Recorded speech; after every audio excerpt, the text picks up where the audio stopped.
ರೇಣುಕಾಸ್ವಾಮಿ ಕೊಲೆ ಪ್ರಕರಣದ ತನಿಖೆ ವೇಳೆ ಬಗೆದಷ್ಟು ರಹಸ್ಯಗಳು ಹೊರಬರ್ತಾ ಇದೆ. ರೇಣುಕಾಸ್ವಾಮಿ ಶವ ಸಾಗಿಸಿದ ಆರೋಪಿಗಳು ಪೊಲೀಸರ ಎದುರು ಸರೆಂಡರ್ ಆದ ಬಳಿಕ ದರ್ಶನ್ ಪಾತ್ರ ಬಯಲಾಗಿತ್ತು ಅಂತ ಹೇಳಲಾಗ್ತಿತ್ತು. ಅಗತ್ಯದ ಮಾಹಿತಿಯ ಪ್ರಕಾರ ಆರೋಪಿಗಳ ಶರಣಾಗತಿಗೂ ಮುಂಚೆಯೇ ಪ್ರಕರಣದಲ್ಲಿ ದರ್ಶನ್ ಪಾತ್ರದ ಬಗ್ಗೆ ಪೊಲೀಸರಿಗೆ ಕ್ಲೂ ಸಿಕ್ಕಿತ್ತು ಅನ್ನೋ ವಿಚಾರ ಬಯಲಾಗಿದೆ. ಸುಮ್ನಹಳ್ಳಿ ರಾಜಕಾಲುವೆ ಬಳಿ ರೇಣುಕಾಸ್ವಾಮಿ ಮೃತದೇಹ ಸಿಕ್ಕ ಬಳಿಕ ಪೊಲೀಸರು ಸುತ್ತಮುತ್ತಲಿನ ಸಿಸಿಟಿವಿ ದೃಶ್ಯ ಪರಿಶೀಲನೆ ನಡೆಸಿದ್ರು. ಈ ವೇಳೆ ಜೀಪ್ ಹಾಗೂ ಸ್ಕಾರ್ಪಿಯೋ ವಾಹನದ ಬಗ್ಗೆ ಮಾಹಿತಿ ಸಿಕ್ಕಿದೆ. 2 ವಾಹನಗಳ ನಂಬರ್ ಟ್ರೇಸ್ ಮಾಡಿದ ಖಾಕಿಗೆ ವಿನಯ್ ಹೆಸರಿನಲ್ಲಿ ರೆಡ್ ಕಲರ್ನ ಜೀಪ್, ಪ್ರದೋಷ್ ಹೆಸರಿನಲ್ಲಿ ಸ್ಕಾರ್ಪಿಯೋ ವಾಹನ ಇದ್ದ ಬಗ್ಗೆ ಗೊತ್ತಾಗಿದೆ. ಅಲ್ಲದೆ ಅವರಿಬ್ಬರ ಫೋನ್ ಲೊಕೇಶನ್ ಪಟ್ಟಣಗೆರೆ ಶೆಡ್ನಲ್ಲಿರೋದು ಕನ್ಫರ್ಮ್ ಆಗಿದೆ. ಈ ವೇಳೆ ಪೊಲೀಸರಿಗೆ ಕೊಲೆಯಲ್ಲಿ ಪ್ರಭಾವಿಗಳ ಕೈವಾಡ ಇರೋದು ದೃಢ ಆಗಿತ್ತು. ಅಲ್ಲದೆ ಅಂದೇ ಶೆಡ್ ಬಳಿ ಹೋಗಿ ಪೊಲೀಸರು ಪರಿಶೀಲನೆ ಕೂಡ ನಡೆಸಿದ್ರಂತೆ. ರೇಣುಕಾಸ್ವಾಮಿ ಕೊಲೆ ಕೇಸ್ನಲ್ಲಿ ವಿನೋದ್ ಹಾಗೂ ಪ್ರದೋಷ್ ಮೊಬೈಲ್ನಲ್ಲಿ ಮಹತ್ವದ ಸಾಕ್ಷ್ಯ ಇರೋ ಬಗ್ಗೆ ಪೊಲೀಸರಿಗೆ ಸುಳಿವು ಸಿಕ್ಕಿದೆ. ರೇಣುಕಾಸ್ವಾಮಿ ಮೇಲೆ ಹಲ್ಲೆಯ ದೃಶ್ಯ ಅಥವಾ ಶವ ಎಸೆದ ದೃಶ್ಯದಲ್ಲಿ 2ರಲ್ಲಿ ಒಂದು ಮೊಬೈಲ್ನಲ್ಲಿ ಸೆರೆ ಹಿಡಿದಿದ್ದಾರೆ ಎನ್ನಲಾಗ್ತಾ ಇದೆ. ಆದರೆ ಮೊಬೈಲ್ನಲ್ಲಿ ದೃಶ್ಯ ಡಿಲೀಟ್ ಮಾಡಲಾಗಿದ್ದು ರೀಟ್ರೀವ್ಗೆ ಯತ್ನ ನಡೀತಾ ಇದೆ. ಪ್ರದೋಷ್ ಐಫೋನ್ನ ಸಿಐಡಿ ಸೈಬರ್ ಲ್ಯಾಬ್ಗೆ ಕಳುಹಿಸಲಾಗಿದೆ. ಅಲ್ಲದೆ ಹೈದರಾಬಾದ್ ಹಾಗೂ ಅಹಮದಾಬಾದ್ನ ಎಫ್ಎಸ್ಎಲ್ ಕೇಂದ್ರಕ್ಕೂ ಕಳುಹಿಸಲು ತನಿಖಾ ತಂಡ ಚಿಂತನೆಯನ್ನ ನಡೆಸಿದ್ಯಂತೆ.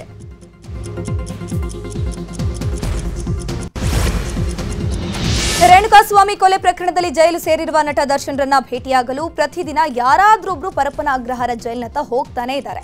ಇವತ್ತು ನಟ ಸಂಗೀತ ನಿರ್ದೇಶಕ ಸಾಧು ಕೋಕಿಲ ದರ್ಶನ್ ಭೇಟಿಗೆ ಅಂತ ತೆರಳಿದ್ರು. ಆದ್ರೆ ಅವರಿಗೆ ದರ್ಶನ್ರನ್ನ ಭೇಟಿಯಾಗಲು ಅವಕಾಶ ಸಿಕ್ಕಿಲ್ಲ.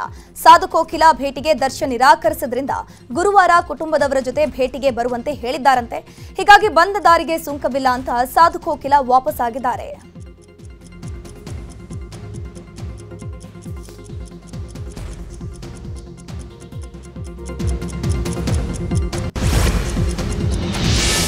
ಮನೆಯೂಟ ಕೊಡಿ ಅಂತ ಕಾಡಿ ಬೇಡ್ತಿರೋ ದರ್ಶನ್ಗೆ ನಾಡಿದ್ದು ಮಹತ್ವದ ದಿನವಾಗಿದೆ.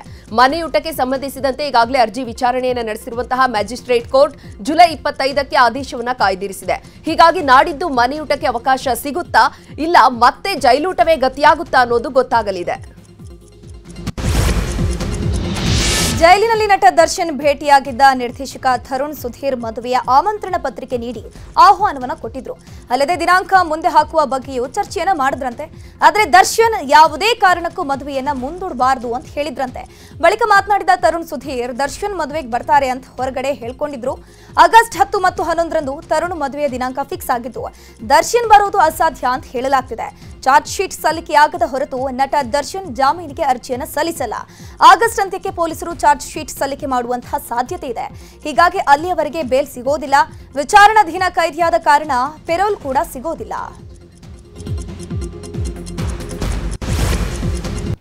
ಕನ್ನಡಿಗರ ನೆಚ್ಚಿನ ನ್ಯೂಸ್ 18 ಕನ್ನಡ ಈಗ ವಾಟ್ಸ್ಆಪ್ನಲ್ಲೂ ಲಭ್ಯ.